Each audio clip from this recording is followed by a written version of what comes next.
Chapter 1. My, what big petals you have! Red murmured as she noted the newest growth in the flower grove of Greenhouse 3. She was on Mandela Colony, one of the 4 Martian colonies humans had established in the last century. As a botanist, it was her responsibility to ensure that the plants were growing within expected parameters so that oxygen levels remained acceptable and all citizens had enough food to eat. The potatoes, carrots, and green vegetables were the most important part of her duties, but Red loved the flowers best. They'd been her pet project when she moved here out of college, a little spot of beauty in an otherwise supremely functional installation. Few head botanists would have allowed the indulgence, but Red had special connections and she wasn't afraid to use them. The flowers were delicate beasts, and a constant reminder that she wasn't on Earth anymore. It was far too easy to kill them, and strangely easy to make them into monsters that could suck up all the nutrients of the dirt around them. Are they supposed to be that large? The rum-live voice did interesting things to her insides and Red had to suppress a shiver. Wood was a relative newcomer to Mandela Colony. With only 1,000 people in the installation, it meant that everyone knew everyone else. Despite that, the giant man was still a mystery. He'd been on planet for a little more than a month and Red had spent more time with him than anyone else had. She knew what his sultry mouth and full lips looked like when they tipped up in a smile. She could create his masculine scent through a combination of herbs and flowers growing in the greenhouses, and she knew his eyes sometimes caught the light and reflected it strangely. He had a wicked sense of humor and dripped sex and sin. But he was the consummate gentleman. They'd spent plenty of time alone and he neither kissed her nor touched her. It was driving Red crazy, and if he didn't make a move soon she was going to need to take matters into her own hands. He was the most attractive single man in the colony, and if she wasn't quick someone else would scoop him up. She'd seen the Henderson twins eyeing him every time they were all in the main cafeteria together. If one of them made a move, she didn't stand a chance. Not that Red was hideous, but more often than not her light brown hair was smudged with dirt from the greenhouse, and her skin was ruddy from the warm environment. She spent all her days around the plants, and could talk at length about the nitrogen content of various soils, but when it came to people, well, Reading writer Wallace took after her grandmother in that regard. Plants made sense. If you treated them right, they'd grow and flourish. Deprive them of sun or nutrients, and they shriveled up. People didn't always work like that. They had different needs, and sometimes, no matter how great things appeared, they floundered. Usually they didn't seem worth the effort to get to know. But Wood wasn't any normal person. Sure. Red came back to herself, remembering that Wood had asked her a question. He never seemed to get annoyed when she took too long to answer. Guys she'd hung out with in the past had thought she was slow or that she had some sort of speech impediment. But really she was just too involved with the root systems around her, and it took a few moments to untangle it all to get a conversation started. Haven't you ever seen nasturtiums before? She'd chosen the bright orange flowers for their ease of growth and the fact that they were edible. It hadn't seemed wise to grow something beautiful but toxic so close to the food. Besides, if she was going to use the space for something pretty, it also needed to be useful. Space was limited in the greenhouses, and though her grandma trusted her with her projects, she couldn't take advantage and be wasteful. Wood reached out and stroked a long-fingered hand softly along the edge of one of the petals.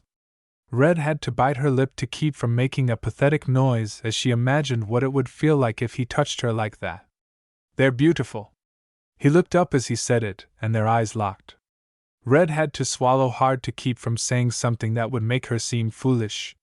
She hadn't scared Wood away yet, but they'd barely known each other a few weeks.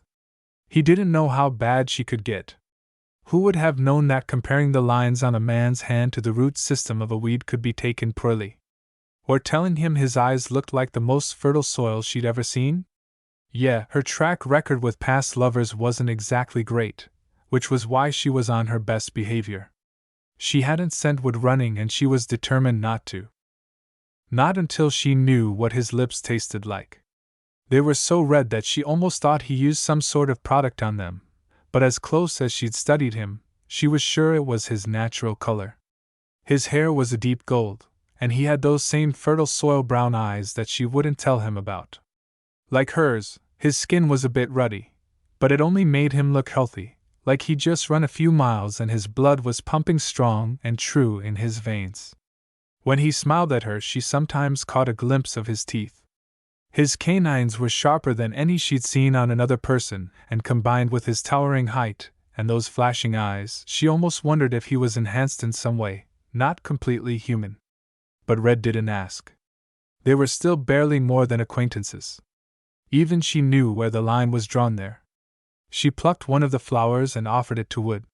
He stared at it for several moments before reaching out and grasping it delicately between two fingers.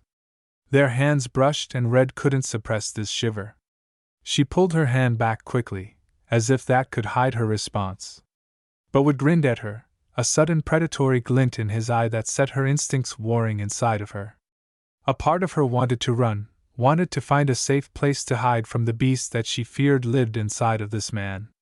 Another part, stronger and mature enough to crave the dark, wanted to get closer to him, hide behind him and let him protect her from all of the things that hid in the shadows. But Red did neither of those things. She stayed where she was and watched, enraptured, as Wood studied the flower she'd given him before he carefully laced it through a buttonhole on his jacket. She'd marked him. It was nothing permanent, but something primal settled within her at the thought of him wearing her flower throughout the colony. Everyone would know that it had come from her, know that he'd chosen her, at least for this, at least for now. "What brings you to the greenhouse today?" it finally occurred to her to ask. Though the greenhouses were responsible for so many of the nutrients that the colonists depended on to stay healthy, few people wandered in to say hi. For one, there were rigorous requirements for entrance that were there to keep the plants safe and healthy, and for two, the greenhouses were out of the way of the main buildings. No one just wandered in. "You promised me lunch." At that reminder, Red's stomach growled and she looked down at her watch, shocked to see that the lunch hour had passed hours ago. "Did you hold off on eating all this time?" She wanted to spend more time with Wood, but she didn't want the man to starve. "You should have sent me a message." Wood grinned and traced the petals of his lapel nasturtium. "I did, but that was 2 hours ago and you didn't answer." "I hope I wasn't too." "No. Of course not." Red ducked her head to hide her blush, wishing she had her cloak. Her hood would do plenty to hide her embarrassment, even if the bright red thing made her stand out like a star in an empty night sky. "Goodness, I'm sorry. I must have set my communicator to silent while I was working on the sprout patch earlier." Wood touched her hand, his fingers light and warm against her pulse. "There's nothing to be sorry for. But if it makes you feel better, you can accompany me to the cafeteria before they close down for the afternoon?" Red nodded, relief warring with elation before the two emotions teamed up to fizz in her blood and add an extra spring to her step. She washed her hands in a nearby cleaning station and grabbed her cloak from its hook near the entrance. Everything in the colony was indoors, but the temperature regulation system sometimes made the place far too cool. And though Red would have loved to snuggle up next to Wood to stay warm, she wasn't willing to shiver until he decided it was time to make his next move. "Is it because of your name?" he asked out of nowhere. It took Red a moment to realize he was talking about the cloak. She fingered the edge of the material and sighed. "At least I'm not a redhead." She shuddered at the thought. "When I was about 6, I tried to get everyone in the family to call me by my full name, but it didn't take. My mom gave me the cloak when I graduated from high school. She made it for me, didn't just buy it off the rack. She always loved my name, so maybe it is. When you're called Red, people can't resist giving you everything in red. I don't have the heart to tell them that it's not my favorite color." Wood studied her for several long moments, going so far as to pluck at her cloak and study it. Was all he said in response. What?" Here she was pouring her heart out to the guy, and all he could say was "Really? It's green, isn't it? But you don't like to tell anyone because they think it's because you work with plants." He dropped the edge of her cloak and let it trail after her, while his words practically shocked her into stillness. "How did you figure that out?" She never wore green, had very little jewelry in the color, and couldn't think of anyone she'd actually told. Green was her secret favorite, something that was just hers, something that other people purposefully misunderstood if she talked about it. "The screen cover for your tablet is green," he replied. "And your shoelaces. You shouldn't hide it. Green is a wonderful color. I like it best when I see it in your eyes." Her stomach clenched at the heat hidden in his tone. "My eyes are brown." Wood shook his head and stepped in front of her, turning around and tipping her chin up in one smooth motion. Red couldn't breathe, the shock of it too much as she stood transfixed in his orbit. "I think the word is hazel," Wood said, staring at her like he was studying a precious, rare bloom and not an ordinary botanist who couldn't even get up the courage to kiss him. "It's brown mixed in with green, perfect and lively, just like you." Perfect and lively. She'd been called a lot of things before, but couldn't remember anyone using those two words to refer to her. It lit Red up from the inside and made her think that maybe, no matter how slow she and Wood were walking down this road, they had the same destination in mind. She opened her mouth to say something, but the door behind them crashed open and her grandmother rushed through, panting and calling out her name. "Redding! Where are you going?" Sylvie Wallace looked good for 70, spry with long gray hair and dancing, bright eyes. She lived for her plants, and said all the greenery kept her young. Rumor in the colony was that it was her string of 40-something boyfriends that kept a pep in her step. Red shot Wood an apologetic look. "Sorry, this should only be a minute." She'd hoped to skip out before her grandma could stop her, but that had been a fool's dream. Her grandma claimed that the plants whispered their secrets to her, telling her everything that went on around them. Red had believed it with her whole heart when she'd been a child, and even as an adult it was hard to imagine how else her grandma got all of her information. Sylvie's eyes danced as she regarded Wood. "So where's the young man taking you? Should I expect you back before morning? Please say no." Other grandmothers baked cookies. Red's wanted her to get laid. "We're getting lunch," she replied evenly. "I'll be back in an hour, Grams." Sylvie harumphed. "You can barely get started in an hour. That man looks ready to explode with wickedness. Take him up on it before one of those Henderson twins makes their move. I've heard what either of them can do, and you don't stand a chance." Red's cheeks flamed, and she really hoped that Wood couldn't hear. And if he could, she hoped he'd pretend that he'd gone deaf for the entirety of this conversation. She tried to lead her grandma a few steps back, but the woman refused to be moved. "It's lunch in the middle of the workday. And it's Wednesday." Her grandmother looked momentarily confused. "You know there's no rule saying you can't, huh?" She cut herself off at Red's harsh look and recovered. "You can have all the fun you want in the middle of the week, and twice on the weekend. You only live once, kiddo." Neither of them mentioned Red's mother, but her ghost hung heavy over the conversation. She'd had the brunt of raising Red after her dad took off. And then in Red's junior year of college she just faded away, cancer eating her up before doctors could even begin to get a handle on treatment. Since then, Grandma Sylvie had been responsible for the care and raising of Red Wallace, and she hadn't wanted her only grandchild to miss any opportunity. Red loved her grandmother, and she'd much rather have a free spirit than someone who'd try and crush her under stodgy expectations. But that didn't mean that she appreciated her grandmother's meddling when she was about to go to lunch with Wood. "I know, Grams," Red assured her. "But right now it's just lunch. And the Henderson twins aren't anywhere near us. Did you need something for work? Or was this just you trying to embarrass me?"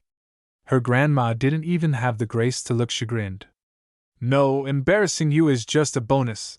She blew a kiss to punctuate the point. "Did you do anything to the carrots in greenhouse 4? The water levels were a little low on the last 3 cycles." Red shook her head. "I keep to my kingdom, no trying to conquer anyone else's land. Sounds like there might be a clog in one of the pipes. I'll check my levels to make sure it's all good in my neck of the woods when I'm back from lunch. If you need to take the rest of the day, we'll be back in an hour." She kissed her grandma and shooed her back towards the greenhouses where she could torture the rest of her employees. Red turned back to Wood and her fingers twitched to flip up her hood and hide her surely flaming face. She felt like a kid who'd been singled out by the teacher at recess, only worse, because sex was now somehow involved, and it was no longer just this potential thing between the two of them. Sorry about that. Is she so brash with everyone? Wood asked, looking sympathetic. I can't say I've had much interaction with Sylvie. Yeah, you're a little young for her. But just a little. If you were about 7 years older, she'd be all over you. And Red had enough competition as it was. She couldn't imagine the mortification she'd feel if she and her grandma were pursuing the same man. But Wood tipped his head back and laughed, the rich sound filling the hallway around them and wrapping around her like a warm hug. Red wanted to reach out her arms and latch onto the sound, and as it faded, she was left with the smallest sense of dissatisfaction, a promise unfulfilled. I'm not sure I would survive the lady's advances. Red let out a breath she hadn't realized she'd been holding. Some of the men on the colony thought that her grandma was too much, too sexual, too feisty, too out there. And if Wood had said a negative word towards her, Red didn't know how she'd feel. Sure, her grandma embarrassed her at times, but that woman was made of love and kindness, and there wasn't anything the two of them wouldn't do for one another. She's my grandma, Red replied, as if that explained anything. If you've got any part of her in you, I think that's something to be proud of. Wood brushed his fingers against the back of her hand and in one smooth move laced their hands together. Red smiled after him as they walked down the hall. Just one more reason this guy was perfect. Now she just had to figure out how to make it obvious to him that he was perfect for her. Chapter 2. Of course her grandmother was waiting for her when she got back. Red hung her cloak on the hook and picked up her work tablet in silence, hoping if she didn't speak that grandma would go away. Several minutes passed while she checked the oxygen reports, but she could feel the weight of her grandmother's expectant gaze settling heavy on her shoulders. After another minute of clenching her fingers on the side of the tablet, she finally put it down and snapped her gaze up to her grandma. Okay, what? It came out harsher than she intended and Red's shoulders slumped. Grandma Sylvie's face got soft, compassion oozing out of every pore. She came up close to Red and rubbed her shoulders, hugging her to her side. I'm sorry for the teasing. Did it scare that nice boy away? Red glanced at the clock on her tablet, and saw that she and Wood had been closer to 2 hours than her allowed one. No doubt her grandma had been counting the minutes until she returned, wanting all of the gossip. She knew very well that Wood hadn't been scared off. He was the perfect gentleman, Red retorted. If the doors hadn't been automatic, she was sure he would have held them open for her, just like men did in ancient movies. A little too gentlemanly? Her grandma shot back, too perceptive for Red's peace of mind. He held my hand. She grinned as she said it, the warmth of his touch still imprinted on her skin. And it's just so easy to talk with him. She hadn't realized how long they'd lingered in the cafeteria until they were the only people left, and the cleaning bots came out to start flipping service over for the oncoming dinner rush. He even figured out my favorite color. But he hasn't kissed you or taken you to bed? Red really didn't want to talk that over with her grandmother, but it wasn't like she had anyone else. She'd left a good group of friends back on Earth, but in the 2 years since she moved to Mars, they'd lost touch. Communication wasn't always easy between planets, and her old friends had life to get on with. Red might have made other friends on the colony if she ever stuck her head out of the greenhouse, but other than her grandmother and Wood, that didn't seem to be happening. So she was stuck talking to her grandmother about her sexual frustration and hoping she didn't collapse into a pile of embarrassed mush before the conversation ended. Sometimes he's really hard to read, she lamented. I'll think he's looking at me like he's going to suggest we go watch a vid or get coffee in his quarters. You know, it's code for your generation aren't the first to come up with euphemisms. Grandma Sylvie reassured her, patting her shoulder before leaning back to sit on one of the stools. Okay, so vid's coffee, he really looks like he's ready. And I've tried to make it clear without flat out saying it that I'd be up for it. I've mentioned when I have a late morning scheduled, or when I have a day off. And then he backs off. She threw her hands up in frustration and almost dropped the tablet before setting it down gently. She was 24 years old. She knew what a man looked like when he wanted her, and would had given her all the signs. So what was the hold-up? Her grandma had a contemplative look on her face. Has it occurred to you that he'd like you to invite him to your quarters for, coffee? Red's face heated and she wanted to hide her head in her hands. I've never. She couldn't finish it. Had coffee? Her grandma prompted gently. No. Red's gaze shot to her grandma. Definitely, I've had coffee. Or wait, now I'm confused. She shook her head and took a deep breath. It's just that, the guys I've dated before, they always asked me. I don't know how to ask. She'd never known that a grandmother could look so relieved to learn that her grandchild had been sexually active. Is there someone else you've seen him with? I've kept my eyes open, but the only person I've heard him spending any significant amount of time with is you. Red shook her head. The Henderson twins had come in for a cup of coffee while they were talking, and though Bree and Robbie had stopped to say hi, Wood hadn't spared either of them a second glance as they left. If he wasn't looking at either of the Henderson twins, he wasn't looking at anyone else. No, I don't think so. Her grandma made a sound of frustration, as if she couldn't imagine how she and Red were related. Then ask him out. Do you think I get such cute boyfriends by just sitting around and looking pretty? Pfft. Those boys don't know what hit 'em. I'm not that brave. What if he said no? There were only 1,000 people in the colony. It wasn't like she could avoid him forever and pretend it never happened. You moved to an entirely different planet, my dear. You're plenty brave. She kissed Red's forehead before standing up and surveying the greenhouse around them. Maybe you just need some flirting practice. Flirting isn't the problem. Once she and Wood got going, the banter flowed like water in a river. Are you sure? Why don't you go try it on him? She pointed towards the security screen, where a man in a dark outfit sat on a bench in the part of Greenhouse 1 that was designated as a small park for residents of the colony. There wasn't much that could be messed up in that area without deliberate sabotage, and many residents were able to rest and recharge around the only greenery they'd be able to see while they lived on Mars. Who is that? Red leaned in and tried to get a better look. She zoomed in the vid and shuddered when she realized who she was looking at. Wolf? No, thank you.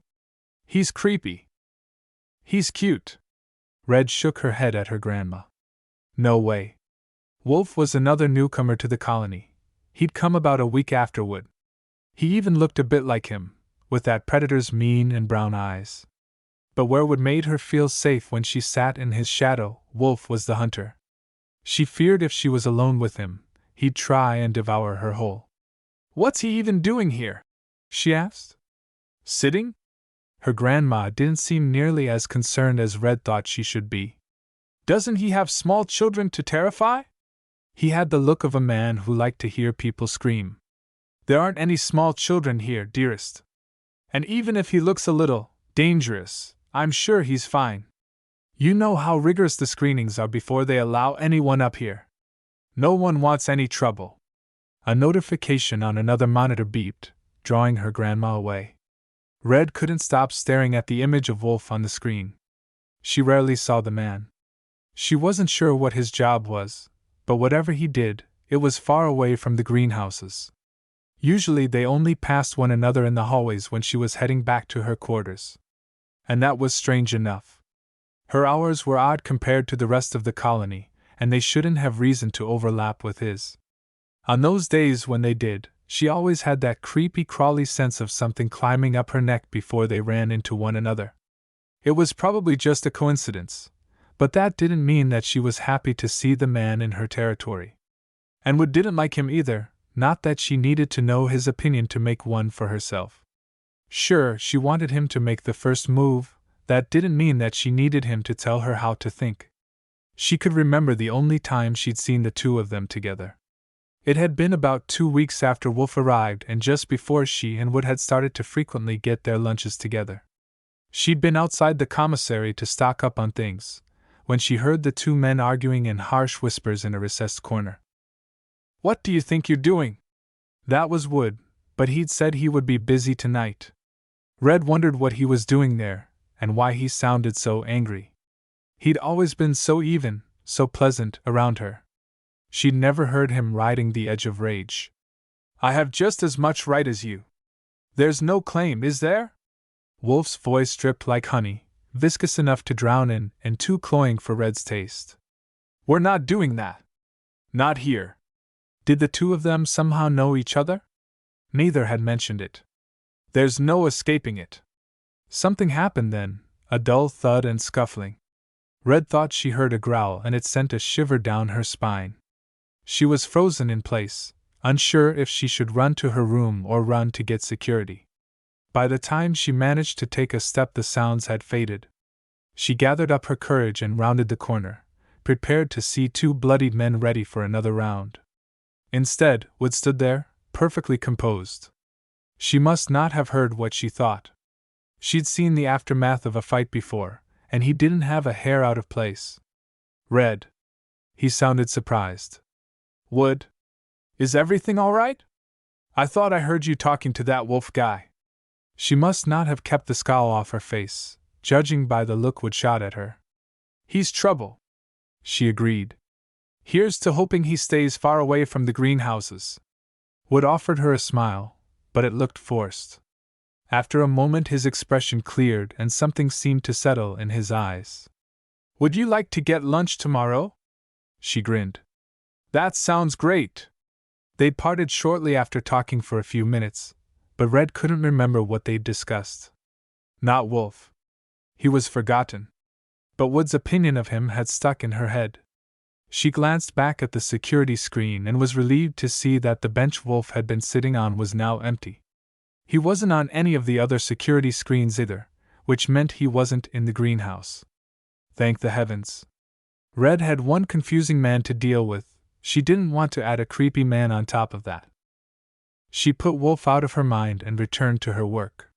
She'd need to go and get her hands dirty a little later, and she couldn't wait, but if she didn't have the numbers down first she'd regret it. She loved digging her fingers in the soil. It was like feeling the life of the whole colony surrounding her, but that didn't mean she wanted to stretch a 2-hour-long job into 4 due to a lack of preparation. The men faded from her thoughts as she worked, and by the time she went deeper into the greenhouse, all she was wondering was how she could get up the courage to invite Wood back to her room and if he'd follow her if she asked. Chapter 3. Red didn't see Wood at all over the next 2 days, and she saw entirely too much of her grandmother, who asked her how things were coming alone with her young beau every chance she got. Red was pretty sure that Grandma Sylvie had decided the best route to get Red to make the first move was to annoy her so much that she jumped the man just to get her grandma off her back. It was the stuff all great romances were made of, she was sure. But Wood must have been busy, and no matter how obsessed she was with Red's love life, her grandma had her own work to do, which finally left Red blessedly alone to check on her flowers. She wasn't hiding. Adults didn't hide. But if the thick growth of blooms obscured her from view of the doors and protected her from being spotted by feisty septuagenarians, then who was she to complain? She was waffling between sending a bouquet of flowers to Wood's room or messaging him with an invite to dinner when she heard the door open. Red's heart flipped, and she bit her lip, hoping the object of her affections was coming by. The last time she'd been in to check on the flowers, he'd asked her to lunch. Maybe this section of the greenhouse was lucky, and she could move their little relationship forward. But the shiver that crawled up her spine and made her stomach drop warned her that Wood wasn't her visitor. And even before she stood up, out of the safety of her hiding place and into sight of the security cameras and the door, she knew it would be Wolf. He was a few years older than Wood, closing in on 40 when she doubted Wood was much past 30. Shallow lines at his eyes made him look focused and intense, like he'd weathered storms and come out rougher. Battered but not defeated. His resemblance to Wood meant that, if Red was being honest, she couldn't say that he wasn't handsome. But there was something about him, something she couldn't quite put her finger on, that tipped him over the line from gorgeous to dangerous. And not temptingly dangerous, just the stay-away kind. No one else in the colony set her instincts on edge like he did. No one else had her casting a desperate look towards the exit, and wondering whether she'd make it in time if he decided to turn violent. The predator smiled at her when he spotted her, and his grin got even wider when he realized they were alone. The greenhouses were short-staffed, and it was rare that two botanists would be in one at the same time by coincidence. Now Red wished for her grandmother's presence even as part of her was glad that she wasn't anywhere near Wolf. She didn't trust the newcomer as far as she could throw him, and the longer he stayed away from her people the better. "Are you the one who tends the blooms?" Wolf asked, running a gentle finger along the petals of one of the nasturtiums. "Don't touch those," she snapped. When Wood did it, she trusted him not to harm the plants, and she loved looking at the delicate way his hands caressed her hard work. She was worried Wolf was going to dive in and dig up the plants until there was nothing but a dead mess of flowers and soil. "Beauty like this isn't meant to remain untouched," he said, not moving his hands away. "It must be appreciated before it withers." EW. There was no way he was talking about the flowers. Red didn't try and stop the scowl that crossed her face. Maybe if he thought her beauty gross had withered, he'd finally leave her alone. "Appreciate it from afar," she said, her voice cold. "I work hard on those and I don't want them ruined." His smile turned to her, far too many teeth, his eyes glinting. "I wouldn't ruin you." Her stomach roiled and Red's breakfast threatened to make another showing.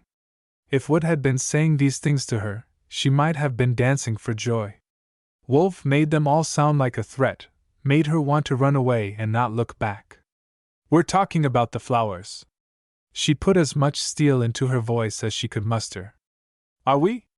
You're done talking about anything."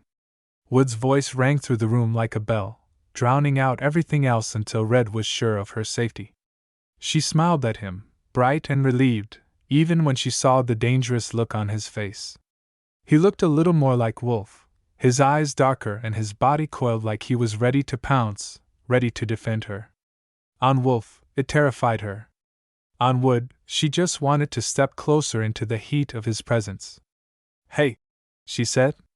"I didn't realize you were coming by today." A sound rumbled out of Wolf, almost like a growl. He stood beside the nasturtiums and vibrated with contained energy. Though Wood had come in to defend her, Red stepped in front of him. She wasn't letting a fight happen on her turf, especially not over her. She wouldn't want Wolf in a million years, and she'd call security before she let him lay a hand on Wood. Wood tried to step around her, to keep her out of Wolf's path, but she stayed in front, defending her territory and her man as best she could. If only he would figure out that he was her man. "It's time for you to go," she told Wolf, braver now that she had backup. She wasn't going to let the men fight, not if she could stop it, but that didn't mean she wasn't happy to know that someone was there to defend her from an attack. "I've got as much right as him to be here," Wolf insisted. Red's eyebrows shot up. "He's here by my invitation. This area is restricted. If you want greenery, go to Greenhouse 1. Otherwise, get out." She stared him down and didn't even flinch when he tilted his head and the light caught his eyes, reflecting back at her. She didn't know what kind of enhancement that was and she didn't care. She just wanted him gone. Wolf shifted his gaze over her shoulder until he was looking at Wood, challenge in his eyes. "You know my rights," he said. Red was lost. They all had the same rights as anyone, the rights of the residents of Mandela Colony.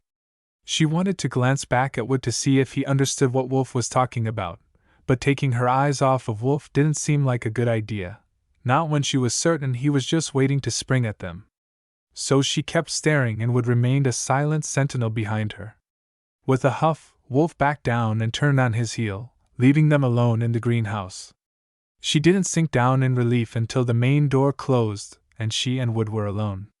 Then all the strength went out of her, and she unconsciously sank back against Wood, and he wrapped his arms around her to keep her from falling. "Does he come here often?" he asked, leading her to a nearby chair and helping her sit. He took the seat beside her and grabbed one of her shaking hands. Red was suddenly cold, awash with adrenaline with no outlet. "No, that was the first time," she said. "At least the first time he's cornered me like that. He was in the public greenhouse yesterday." Wood's breathing was suspiciously even, like he was making a great effort not to curse. "You should stay away from him." He let out a huff of breath and pulled back, taking his hand and his warmth with him. I have no right to say that, to make that claim. I should go. He made to stand, and Red had enough. She reached out and covered one of his hands with her own.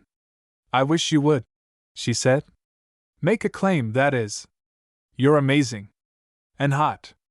And smart. And funny. God, Wood, isn't it obvious? He sat so still that Red feared she'd broken him. She'd finally said her piece, finally taken that step, and he turned into a statue. Maybe she'd been right to be hesitant, maybe he really didn't want her, despite all the signs. She tried to pull her hand back, ready to go on with the rest of her day, but Wood flipped his hand over and laced their fingers together, holding her in place. Right where she wanted to be. You don't know what that means. He said the words as if they stabbed him with every syllable, slowly and articulately, gravel in his throat. We're both adults, aren't we? It means that we like each other and want to see where things go. I'm not asking for your hand in marriage or anything. She barely cut off a not yet from slipping out. If he was already freaked out, she wasn't going to scare him away from where this road could take them. Not that she was picking out wedding colors or anything, though green and gold would look great with his coloring, but something just felt so right about the thought of him and her. Maybe it wouldn't be forever, despite her dreaming, but didn't they owe it to themselves to explore the possibility? There are things about me you don't know, Wood said, still resisting. Things that might make you think differently. You just scared off the creepiest guy in the colony. There's not much you could say right now that would turn me off. She meant it as a joke, but Wood's face got even more serious. I won't take you out of gratitude. This time he did pull away and stand. How had this conversation gone so wrong? Red shot up from her chair and stood in front of him, cutting in front of the path to the exit. This isn't gratitude. I mean, I am grateful you showed up, your timing is absolutely perfect, but everything I feel for you, I felt before today. Anything that I'm offering has nothing to do with what happened with Wolf. It's between us. I don't want scraps. Wood was breathing heavily and his eyes looked darker than normal, almost black, even in the bright light of the greenhouse. What do you want? I want everything. The low-throated growl rumbled through her, and Red was unprepared when Wood closed the distance between them and captured her mouth, wrapping his arms tight around her and pulling her close. There was no question who was in control of this kiss. He plundered her, conquered her, took her over and made her anew, and Red reveled in it. She opened for him, yielding without thought and melting into his embrace. He tasted nothing like what she'd imagined, and yet perfect in a way she'd never known before. The moan that escaped her throat was inhuman and primal, a sound of pure need that wrapped around them. Wood nipped at her bottom lip and Red dug her fingers into his shoulders, as if she could bind them together through touch alone. Her heart beat fast, and she could feel the blood pumping through her veins, aware of herself, of her body, in a way she'd never felt before. She forgot where they were, and it was only when she brushed against the thick berry bush growing along the path that she started to come back to herself. Wood broke the kiss, but he didn't let her go, his own breathing hard, his lips swollen and wet. Red swallowed, her mind roiling and blank of everything except the man in front of her. She pressed her fingers to her lips, as if she could trap the feel of Wood pressed against her forever. Are you done for the day? He asked, showing he clearly had more functioning brain cells than she did at the moment. It's getting late. Red finally found two that weren't occupied with a happy dance and rubbed them together, realizing he was talking about the greenhouse. She checked her watch and saw the time. Yeah, I can be done. I'll walk you back to your quarters. That declaration sent another celebration through her, and Red had to bite her lip to keep from making an undignified sound of joy. He'd finally kissed her. He was walking her back to her room. Coffee, she reminded herself. She needed to ask if he wanted coffee. Or a drink. Or her laid out on her mattress, naked and waiting for him. The time for subtlety was gone, blown out of space by that kiss. It only took a minute for her to get her supplies put away, and Wood waited silently while she worked. She was probably forgetting something. Her brain was still too scrambled to catch up, but whatever it was, it could wait until morning. As long as she locked up behind herself, nothing too dire could happen in a single night. Once everything was done, Wood reached out a hand and she laced their fingers together, squeezing a little as if to reassure herself that he was really right there. Her mouth was still swollen, just this side of bruise from his kiss, and she could still taste him. But she was afraid that if she let go he would evaporate, and she'd realize this was all only a dream. She didn't want it to be a dream. She wanted it to be real so bad that she ached. They wended their way through the rows of greenery and out the main exit when Red froze. Wood took an extra step, but she tugged him back and he stopped. "What is it?" he asked. Red dropped his hand and reached out, tracing a series of scratches on the wall. They looked like they'd come from some sort of wild animal, deep and ragged along the edges, nothing like the precision work of a laser or a medbot. There were no predators on Mars, and the few animals in residence were carefully monitored to ensure that none ran wild.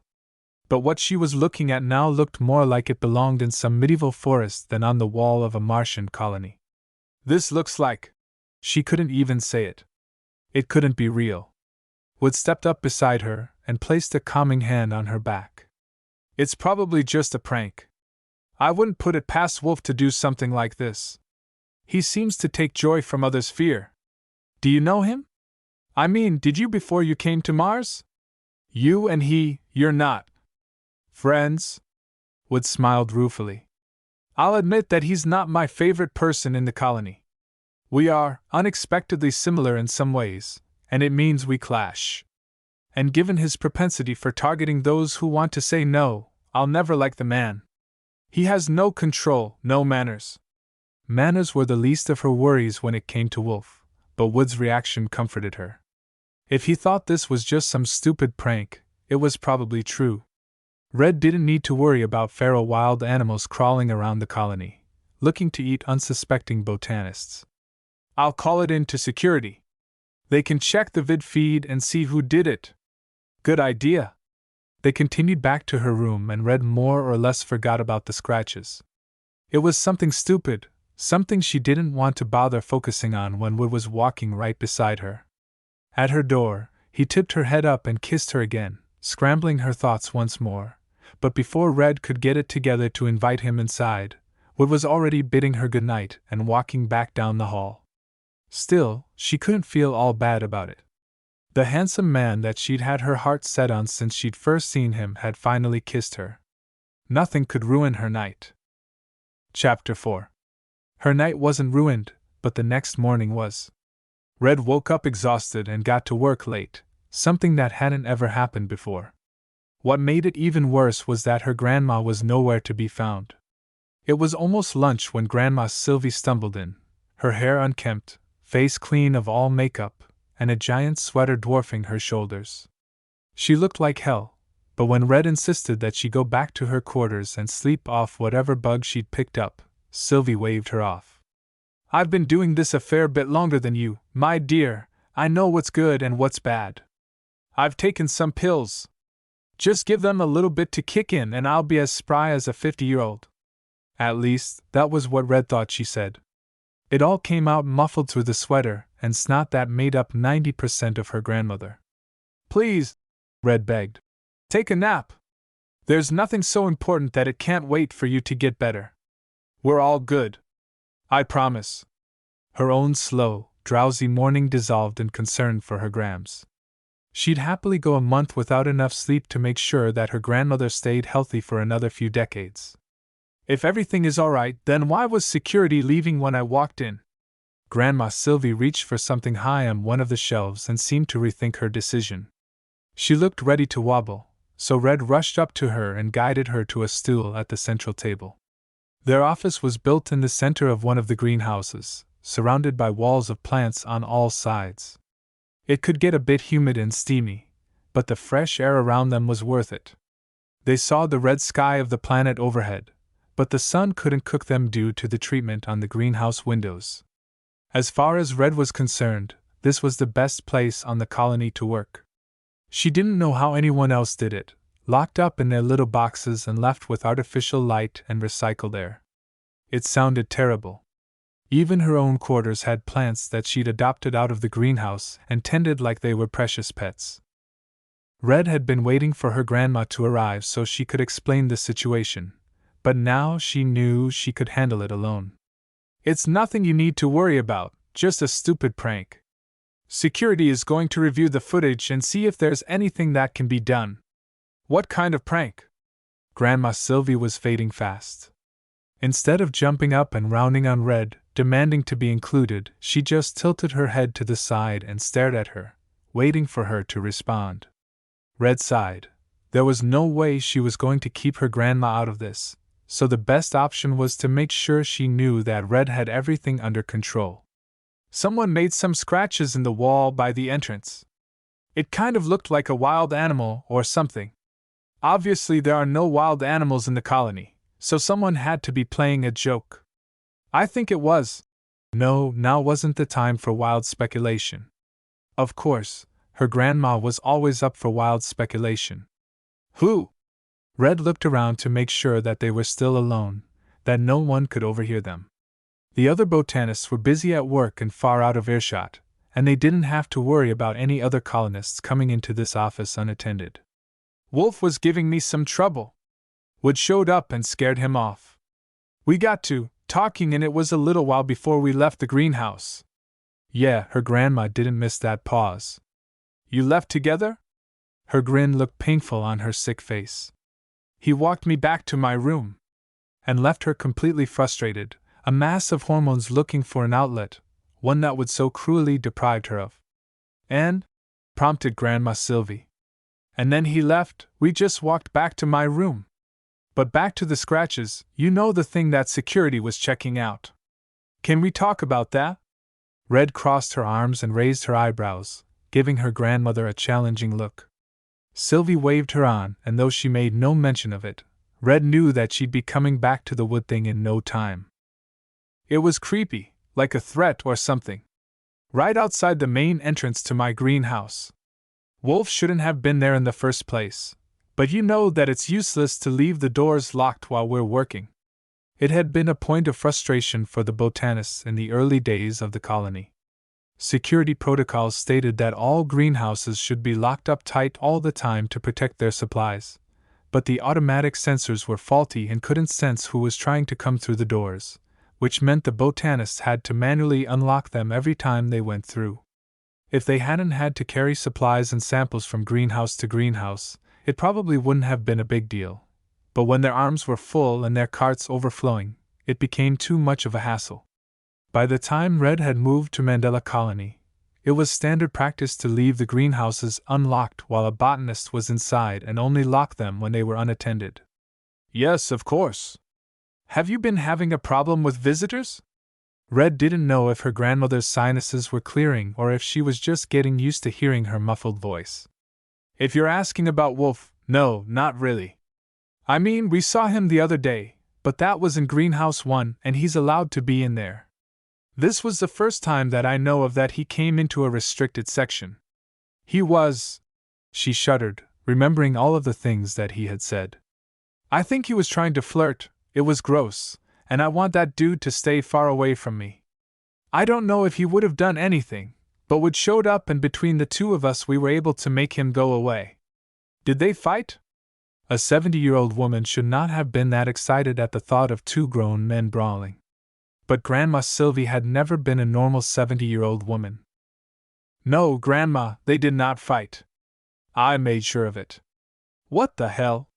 Anyway, we saw the scratches not long after that.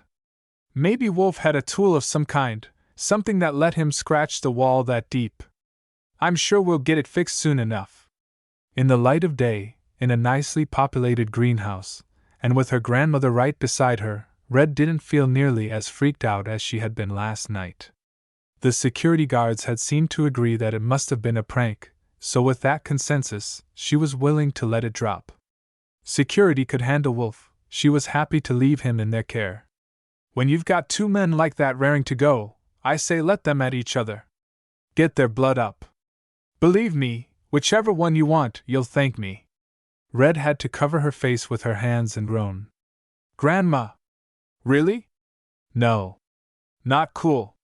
Especially not Wolf. EW. Yuck. No. So you're telling me that you don't want to see your wood all hot and sweaty and excited from a fight? Despite her illness, Grandma Sylvie's eyes glittered. No, I don't want to see him hurt. And fighting is barbaric, especially over a romantic conquest or whatever. I wouldn't choose Wolf if he was the last person on the colony.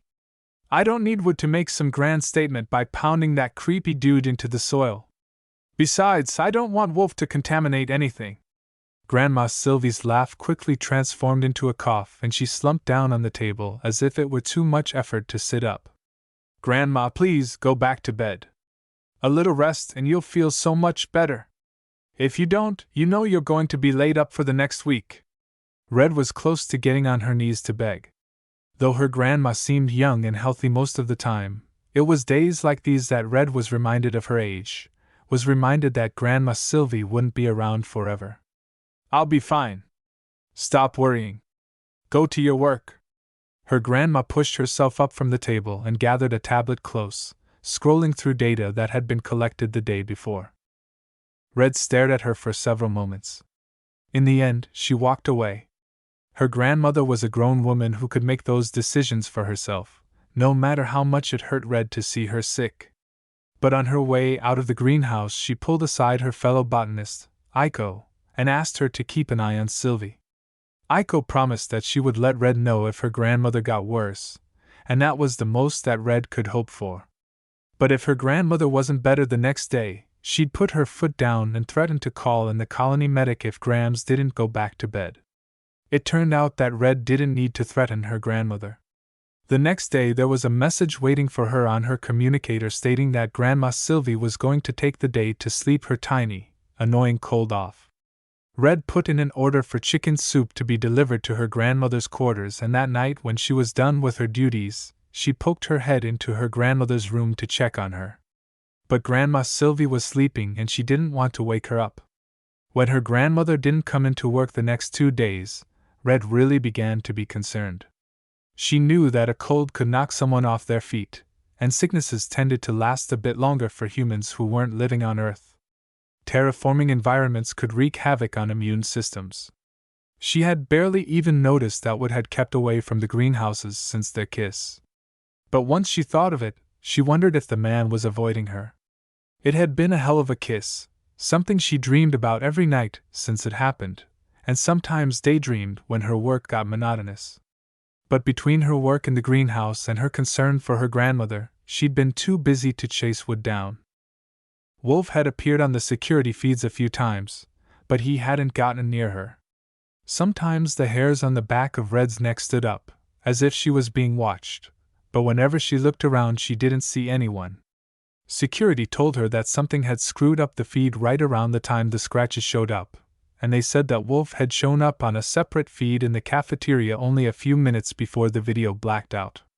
He wouldn't have had enough time to make it to the greenhouse and to somehow disable the video according to the timeline they had created. That excuse rang hollow in Red's mind, but she had nothing else to offer, so she let the matter drop. On the 4th day of her grandmother's sickness, Wolf showed up.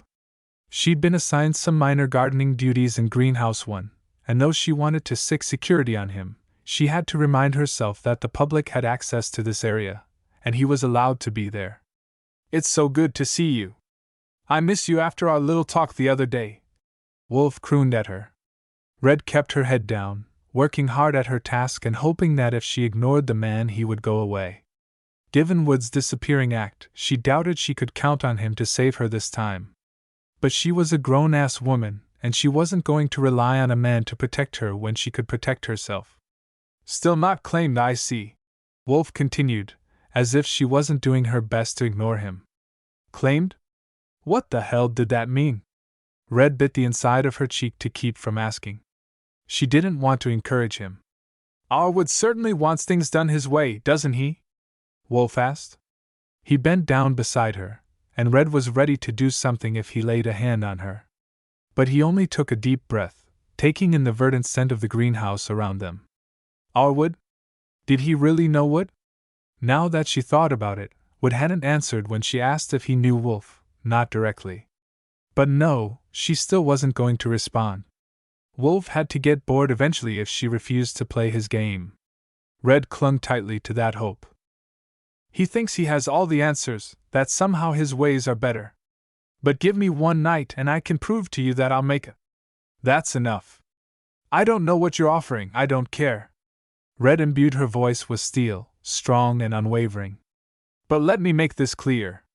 There is no you and me, there is no us, and there never will be. Even if Wood were to fly into the sun tomorrow, you and me aren't happening. You're creepy and I don't want to spend time with you. So run along and go frighten some old ladies or small children. Wolf stood up to his full height. Red had never realized just how tall he was, nearly a whole head more than her. He was probably taller than Wood. It was a little intimidating, but she wasn't about to back down. Wolf glared at her before turning on his heel and walking away. Red watched him go, sure he was going to turn around and do something stupid if she took her eyes off of him for a single second. But once the door closed behind him, she gathered up her tablet and took off for her office in the center of the greenhouse, walking quickly and not bothering to check in with anyone. Wolf was gone for now, but something told her he would be back, and the next time she saw him, she doubted he would leave as easily. She didn't know what she would do if she was stuck alone with him, and she didn't want to find out. But she wondered again where Wood was and hoped that he would get over whatever reticence he was dealing with.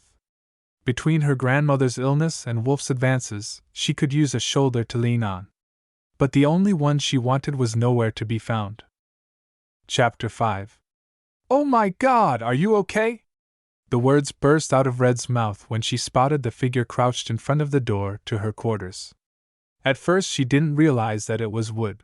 She'd never before seen him so unkempt. His top was wrinkled and askew, and there was a rip in his trousers. The skin around his left eye was a deep mottled purple, and his knuckles were swollen and bruised as if he'd been in a fight. Wood tilted up his head to stare at her, and a dreamy smile crossed his face for a moment before he wiped his expression clean and stared at her unblinking. I'm sorry, I shouldn't have come here. He hoisted himself up, the movement looking slow and incredibly painful as he used the wall behind him to climb to his feet. Red rushed forward. No, you're hurt. Please don't leave. I have a first aid kit in my quarters. Let's at least get you seen to, okay? What was it with everyone in her life becoming sick or injured? At least cuts and bruises could be easily dealt with, unlike whatever her grandmother had. A little Regan gel and Wood would be all better. I'll be fine, Wood insisted with a little shake of his head. It's not a mistake to ask for help. She didn't know why he was running so hot and cold, and at the moment Red didn't care. She would deal with that once he was no longer bleeding on her doorstep. What happened? She asked as she unlocked the door and let them both inside. She pointed Wood to the small table set up beside her kitchenette and glared at him until he sat down, holding one bruised hand up in surrender. I had a slight misunderstanding. Everything is fine now. His voice was muffled since Red had crouched down and was rooting through a cabinet under her sink to find her first aid kit. Once it was in hand, she approached Wood slowly, as if he were a scared wild animal liable to run if she made any sudden movements. Did you get in a fight? He and Wolf had been spitting mad at each other the other day, but Wood's wounds were too fresh to be days old. When she held up the Regan gel, Wood reached out to take it from her. Red grabbed his hand instead, flattening it against the table and gently applying the healing cream. Wood's eyes met hers and he looked a little sheepish. I know you don't like fighting. Red's hand paused what she was doing before she quickly resumed. Did you have a good reason? Yes. And the conviction in his voice told her how much he believed that. Did you win? Depending on who he had been fighting, a black eye and bruised knuckles might have been signs of victory. But this time Wood looked away. Some fights can't be won with fists, he admitted. Red knew that. It was why she had stepped between Wood and Wolf when they had seemed determined to rip each other's throats out. If you couldn't win, why did you do it? She hoped she kept any judgment out of her voice. She didn't want Wood fighting, didn't want him to be hurt, but if he did and if he was, she wanted him to come back to her at the end of the day. She wanted to be the one to tend his wounds and to sit beside him while he healed. I don't know if I could explain it, Wood said after a long pause. He pulled his hand back once it was slathered in Regan gel and silently offered her the other one. Try me. He was silent for several moments, but it was clear that he was trying to gather his thoughts, trying to find the right words to explain whatever he had done. And Red was sure that this was more complicated than a simple tussle. The place I come from can be brutal, Wood began. Lots of fighting, lots of jostling for position. I thought I left it all behind me a long time ago. I thought living with regular people would mean that I wouldn't have to deal with all that bull. I thought this world would be civilized. What kind of colony is civilized? Red couldn't help but ask. It took a certain kind of person to be willing to leave their planet behind and live with a small group on an inhospitable world. Wood offered her a weak smile in response. I suppose that's true. But it's still some kind of civilization. There are rules beyond the rule of the strong and the trampling of the weak. Were you raised in a cult or something? What he was talking about didn't sound at all like the world that Red had been raised in. Wood shrugged. Something like that. But that's why I fought, and that's why I can't win. It was on the tip of Red's tongue to ask who he brawled with, but a part of her knew that there was only one answer, and she wasn't completely sure that Wood would tell her the truth. Wolf came to see me again today. Wood tensed. When was that? Yes, it had been Wolf that he fought. A few hours ago. I told him to get lost. He was being weird, said something about not being claimed. Do you know he's talking about? Wood lapsed into another one of those long silences. Before Red could lean forward to apply the Regan gel to his eye, he grabbed the tube from her and slathered some on carelessly. Wolf was raised in a world similar to my own. He still thinks that way. To his mind, if someone is not strong enough to fight on their own, they must be owned, claimed, by someone who can fight battles for them. Are you talking about slavery? It wasn't legal on Earth or on any Earth colony, but there were plenty of places in the universe where people were bought and sold. And Red wasn't naive enough to think that there was no black market selling people in her own solar system. Not exactly. In an ideal situation, it's more like a family.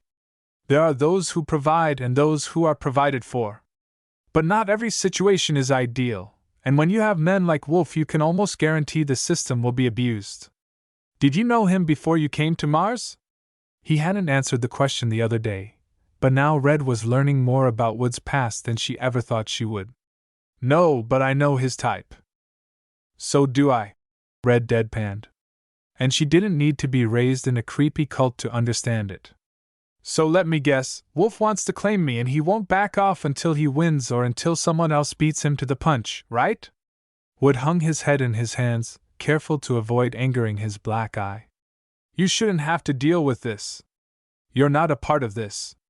A part of what? I'm a big girl, Wood, I can deal. Just tell me what's going on so I can understand. I can't fight something, metaphorically, I mean, if I don't know what it is. She knew that Wood wanted to protect her, and a part of her got the warm fuzzies from that fact. But for a long time it had just been herself and Grandma Sylvie, and she was used to fighting her own battles. She wasn't about to sit back and let someone else deal with her problems. Wolf was obsessed with her, she didn't know how to stop that, but she didn't want Wood getting hurt in the process. This has to do with our people's stupid politics. Politics that I hate and am trying to stay away from. I'll deal with Wolf. Please trust me to do that. Red wanted to argue, wanted to shake Wood until he saw reason, but he had already bled for her, defending her, and he seemed determined to see this thing through. If she pushed any harder, he was going to run away, and that was something she really didn't want. Let's watch a vid while the Regan gel does its job, okay? She stood up from her seat at the table and offered him a hand. Wood looked at it as if it could bite. I should probably head back to my rooms. It's getting late. They haven't even stopped dinner service yet, it's not late. Please just stay for a little while, so I know you're healed up. He seemed so skittish at times, like he was afraid that he would go too far with her, and Red didn't know how to make him believe that as far as he wanted to go, she was with him the entire way. Okay. Just until everything closes up. He placed his hand on top of hers, but they had to be careful about clasping them if Red didn't want to get gel all over her own fingers. They settled in on her couch and Red cuddled up next to Wood, soaking in the heat of his body and enjoying the hard press of his muscles against her. His arm went around her shoulders and they sat comfortably there while they watched an old comedy on her vid screen and relaxed into the night. The pressures of the day washed away, and Wood's fight was forgotten, as well as Red's confrontation with Wolf. A niggling worry for her grandmother was ever present in the back of her mind, but for these few hours she was able to push it aside and convince herself that everything would be okay. Red let herself imagine what it would be like to have nights like this, cuddled up to Wood like it was something normal, something they did every day once they were done with their duties in the colony. She imagined private dinners together, and shared jokes and nights of passion unlike any she'd known before. At some point the heat and comfort of his body was enough to lull her into a light sleep, and when Wood's body relaxed beside her, she snuggled in close and surrendered to slumber. A loud sound from her vid screen woke her up some hours later, and Wood startled awake beside her. They shared a look, one that somehow conveyed that neither of them admitted to falling asleep, and yet sleeping beside each other had been so peaceful that neither of them could regret it. Red waved her hand and the vid screen turned off at the command, plunging the room into a gentle darkness, the only illumination coming from recessed lighting along the floor of the hallway. It was romantic in its own homey sort of way, and with Wood there beside her the moment was perfect. She reached her fingers up and traced along his temple, confirming by touch that the Regan gel had done its job and his bruising was gone. She leaned forward and brushed her lips along where he'd been injured, trailing them down his cheek and across his jaw until Wood made a desperate sound and tilted his head to capture her lips with his own. This kiss blew every previous one out of the water, including the one she'd shared with Wood in the greenhouse. It was like he realized they were alone and now all bets were off. All trappings of civility had abandoned him until he was a man intent on claiming her, whatever that meant to him. Maybe it should have worried Red, but she was right there with him, her fingers digging in and holding him close as she reveled in his tongue invading her mouth and tasting her. He pushed her back until they were lying on the couch, her legs around his waist. She wanted that, wanted him, and she would thank any god willing to take the credit for putting him in her room right now. Red was desperate for more. She made a mewling noise, something caught between frustration and a moan that seemed to wrap around them and make their potential joining all the more real. But when her hands landed on the skin of Wood's torso, he pulled back as if he'd been stung. He let go of her, practically vaulting over the couch and shaking his head, running his fingers through his hair, his lips shiny and swollen from their kissing. "We can't do this," he said, pouring ice over Red's desire. "Why not?" Red thought she deserved credit for how even she managed to make her tone. She deserved a medal for not screaming in frustration. "I thought we were. I like you, you like me, right? What's the problem?" If this were an issue of Wood not being attracted to her, she knew she'd feel differently, but she felt his hardness right there, had tasted him, had heard the sound of desire he made. It wasn't a lack of attraction that was holding him back. "There are things about me you don't understand," Wood insisted.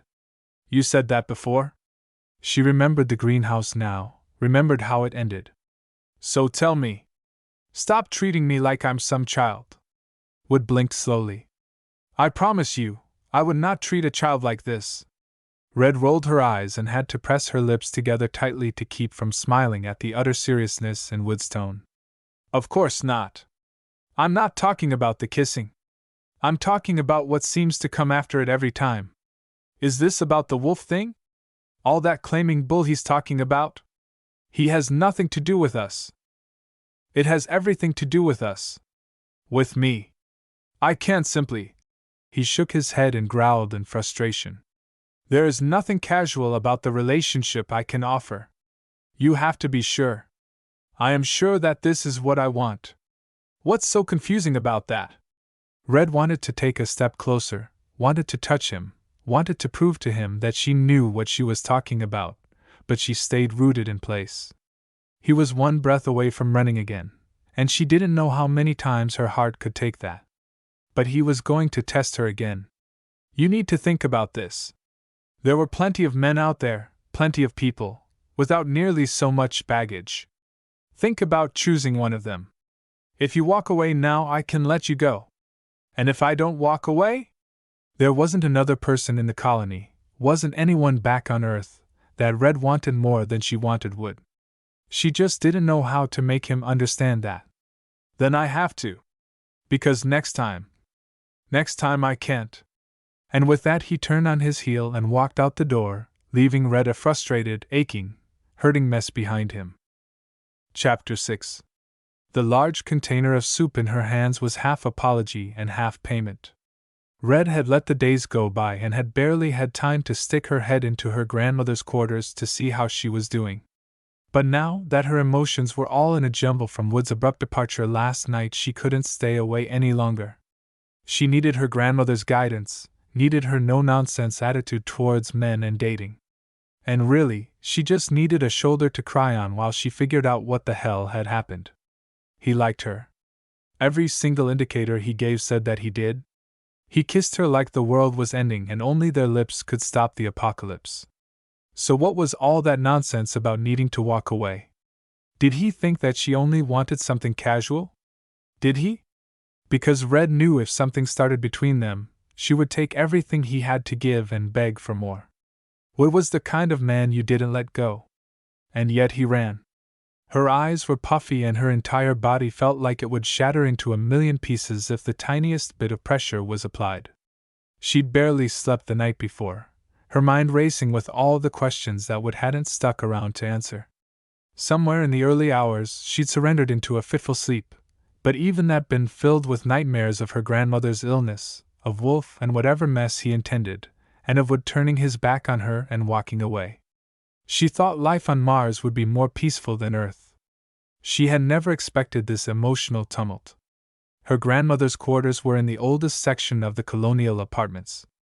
Her grandmother had been on Mandela Colony since its founding 7 years before, and she had never bothered to move when the newer resident quarters were built. By the time Red made it to her door, her hands were burning from the heat of the soup. She let herself in and closed the door behind her and came to an abrupt halt when she saw the state of her grandmother's apartment. Shock loosened her fingers and she would have dropped the soup if she didn't act quickly, placing it on the small table beside the door. That was the only thing standing upright.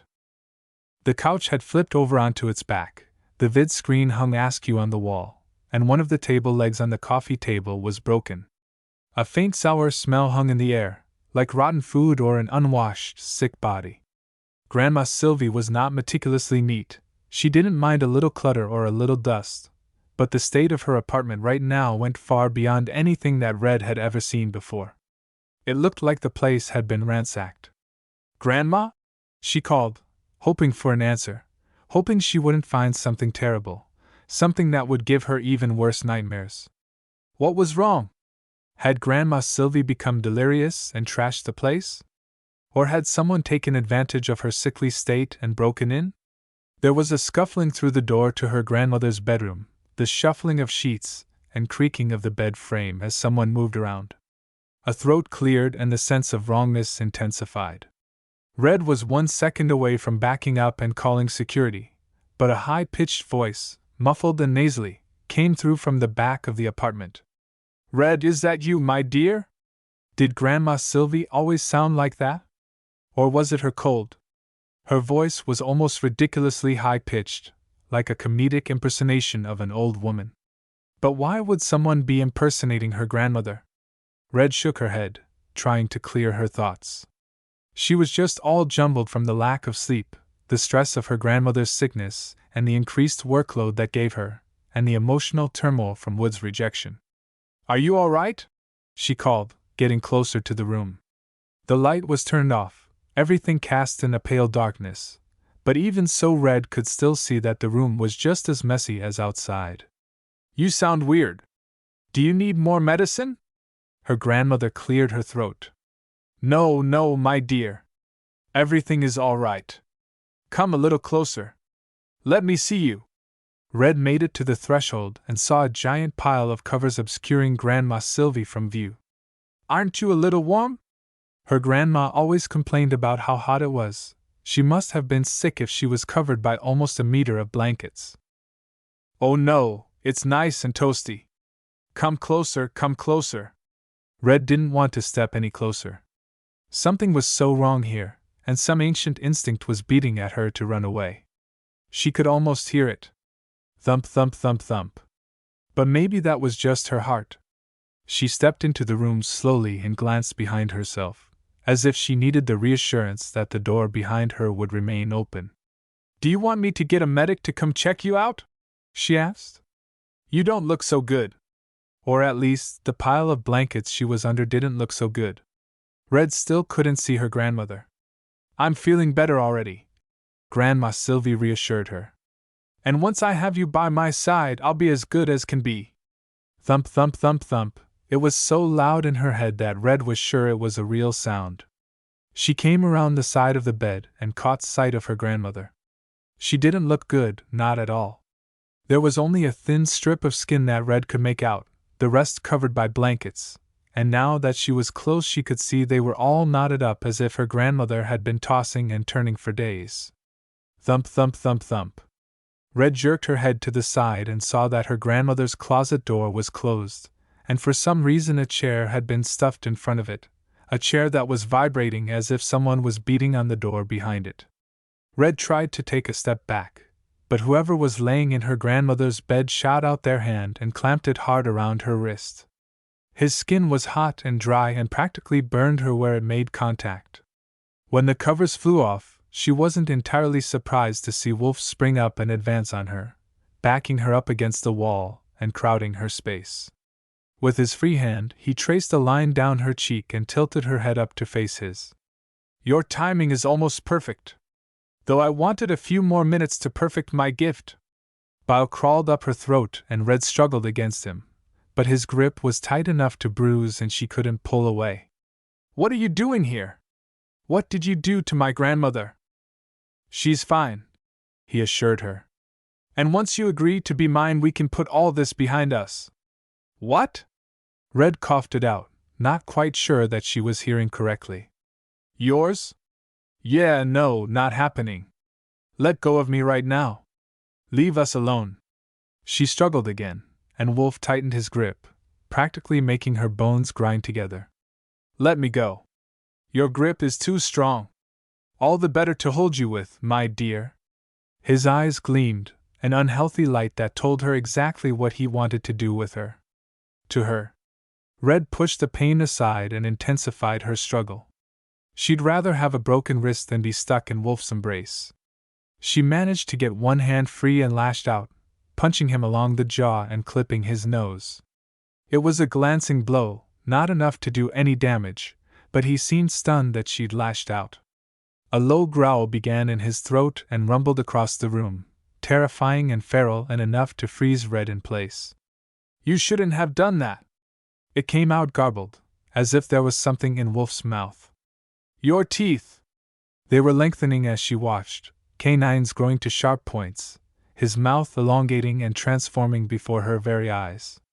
If I can't have you, I can eat you.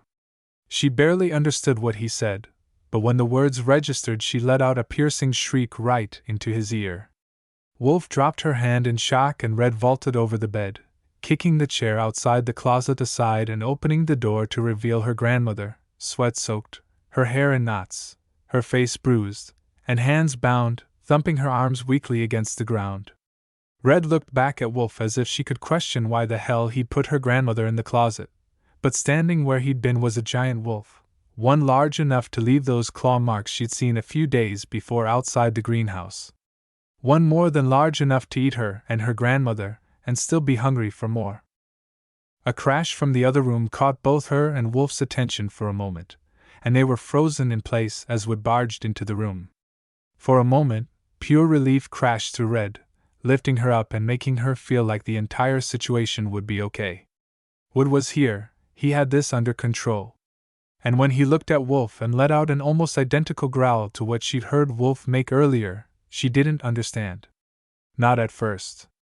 And when his teeth started to grow almost too big for his mouth, until it, too, expanded, she couldn't wrap her mind around it, certain that she'd snapped. And in a blink, Wood was gone, and in his place was a huge red wolf, snarling at Wolf's gray form. It wasn't possible. She'd never heard of a man who could change into a wolf, let alone two, but the evidence was right in front of her, and they were snarling at each other, the tension heavy in the moment before Wolf turned away from Red and sprang at Wood. A warning lodged in Red's throat, but between her fear and confusion, she didn't know what she was saying. She didn't want to take her eyes off the fight, terrified that they'd come for her and Grandma Sylvie, bloodlust whetted by the fight. But her grandma needed help, and she couldn't just leave her lying there bleeding. Red gingerly removed the rope around her wrists, trying to block out the noises of thick furred bodies crashing into furniture and making even more of a mess. Are you okay?" she managed to ask her grandma. For once, Sylvie was struck silent. She massaged her newly freed wrists to get the blood flow back into them and simply nodded, staring wide-eyed at the spectacle behind them. Something huge crashed and Red flinched. She turned around, and she must have done it quickly, even though it felt like she was moving through molasses. The red wolf, Wood, stood over the whimpering form of Wolf and snarled down at him. A giant gash tore into Wolf's side and blood pumped out of it, bright red even in the dim light. Wood looked at her, and Red was almost certain she could see the man who was somehow in there. Could it really be possible? Was he some kind of alien that could shift between man and beast? As he stood there, she noticed something strange along his back. His fur didn't sit right there, and when he moved, she spotted feathers. Wings? She wasn't asking him, not really, but the word escaped, and the crazy part of her that was dancing in celebration over her survival wanted to reach out and touch them. Wood twitched and his wings spread out, wider than she was tall and strong enough to carry him high in the air where he could soar with the birds and planes. How? He took a step towards her, and Red flinched. She didn't know whether she meant to or not, her mind was still so confused. But Wood's head drooped and he stepped back, pulling his wings in tight. He bowed his head and carefully gathered Wolf's fur in his mouth and dragged him out, leaving a trail of blood behind him. "Red dear," her grandma finally managed to ask once they were alone again. "What's going on? Were those wolves?" Red thumped her head back against the wall and collapsed in on herself. She didn't know what to think, didn't know how to feel. Wolf was an actual wolf, and so was Wood. How the hell was that possible? And was that why Wood had pushed her away? Was she ever going to see him again? Or was he going to take Wolf and disappear? She didn't know what was going on, didn't know how to answer her grandma, but one thing was for certain, she had to find Wood before he left the planet. Things weren't done between them, not even close. Chapter 7.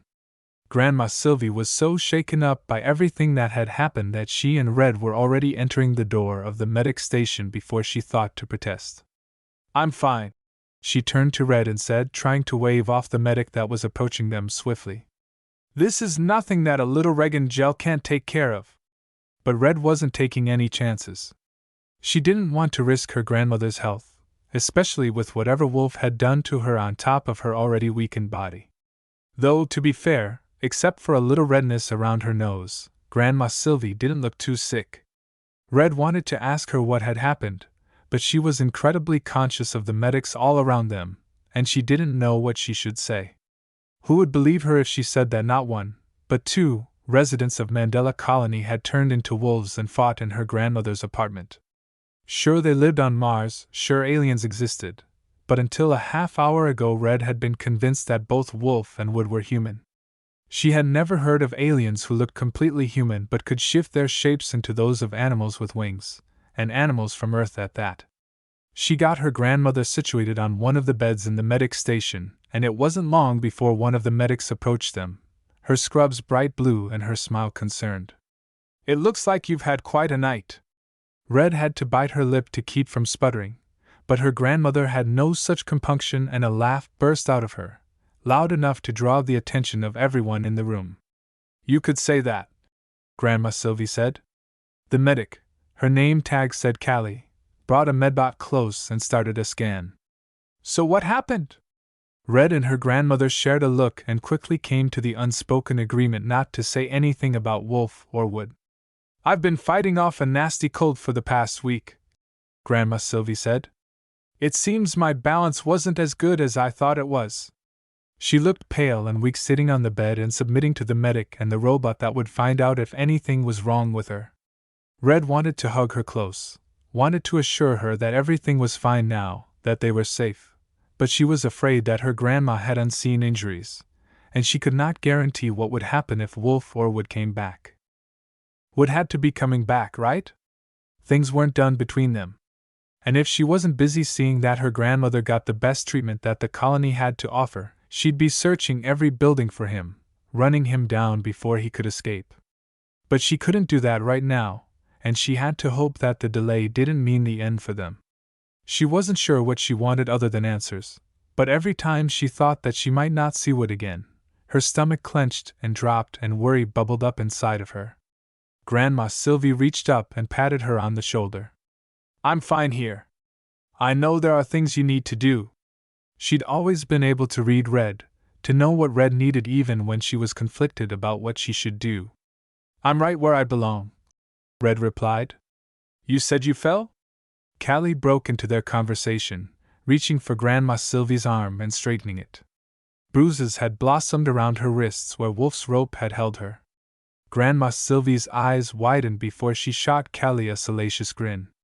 My boyfriend and I like to spice things up. But I'd bruise a little easier than I used to. I meant to put some healing cream in that, but I've been a bit distracted lately.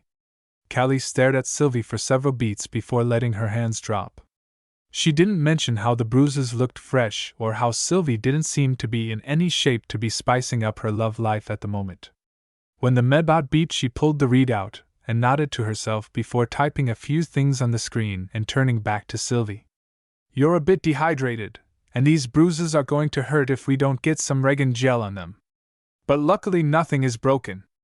After we treat the bruises, I would suggest 2 days of rest and lots of fluids before you return to work. If you have anything beyond normal aches and pains, come back to the medic station and we can do a follow-up. And no, bedroom antics until your wounds are cleared up. If you're bruising like that, it might be a sign of something more serious. Grandma Sylvie nodded along while Red's cheeks flamed, even as she knew that her grandma had lied about where the bruises came from. She really didn't want to know about her grandmother's sex life, even a fictional one. But after preparing the prescription of extra-strength Regan gel and hydration packs, Callie sent Grandma Sylvie and Red on their way. Instead of going back to Grandma Sylvie's apartment, they detoured to Red's place. Neither of them wanted to deal with the mess that had been left behind. Not tonight, not when both of them were still raw from everything that had happened. I'll go and tidy in the morning, Red said as she tucked her grandma into her own bed. Grandma Sylvie must have been in some pain as she didn't even put up the slightest protest, didn't make the slightest move to say she should sleep on the couch. You know I'm not worried about that, my dear, said Sylvie, reaching out a hand and patting Red's palm. Now tell me, did you know about Wood and Wolf? Red sank down onto the bed beside her grandmother and clutched her hand tight. I didn't know that was possible. Are you okay? What did he do to you? How long? Grandma Sylvie pulled her close until they were hugging each other tightly, assuring each other that they'd made it out of the terrifying situation. That they had survived. I'm okay, I promise. You're not getting rid of me that easy. Wolf is a wolf. Was Red stupid for not figuring it out? The answer was right there in his name. But why would she ever think that? What sane person would? And so is your Wood. I don't know if he is mine. I don't know if I want him to be. He had saved their lives, of that Red was certain. But he had kept a huge secret from her, one that could have gotten her hurt. He knew what Wolf wanted from her, knew what all those oblique references to claiming meant. And he hadn't told her everything, not in any way that would have helped. Is it because he lied? Are you scared? Is it because he isn't human? Grandma Sylvie's questions were gentle as she encouraged Red to lie down beside her. The bed was big enough for the two of them to sleep comfortably. Red let the questions roll around her mind for several moments before she tried to answer. I was freaked out when he showed up. I thought for sure Wolf was going to kill him, and then he turned into a wolf and I didn't know what to think. I mean, how? Have you ever heard of something like that? Her grandmother shook her head but didn't say anything. But he protected us. Even when I was freaked out, I didn't think he would hurt us. I don't think I'm afraid of him, at least not because of the wolf thing. I don't like that he lied, but… well, I guess we haven't known each other for that long. And it's not exactly easy to tell someone something like that. I mean, I doubt I would have believed him. And whether he's human or not, he still would. That's all that matters.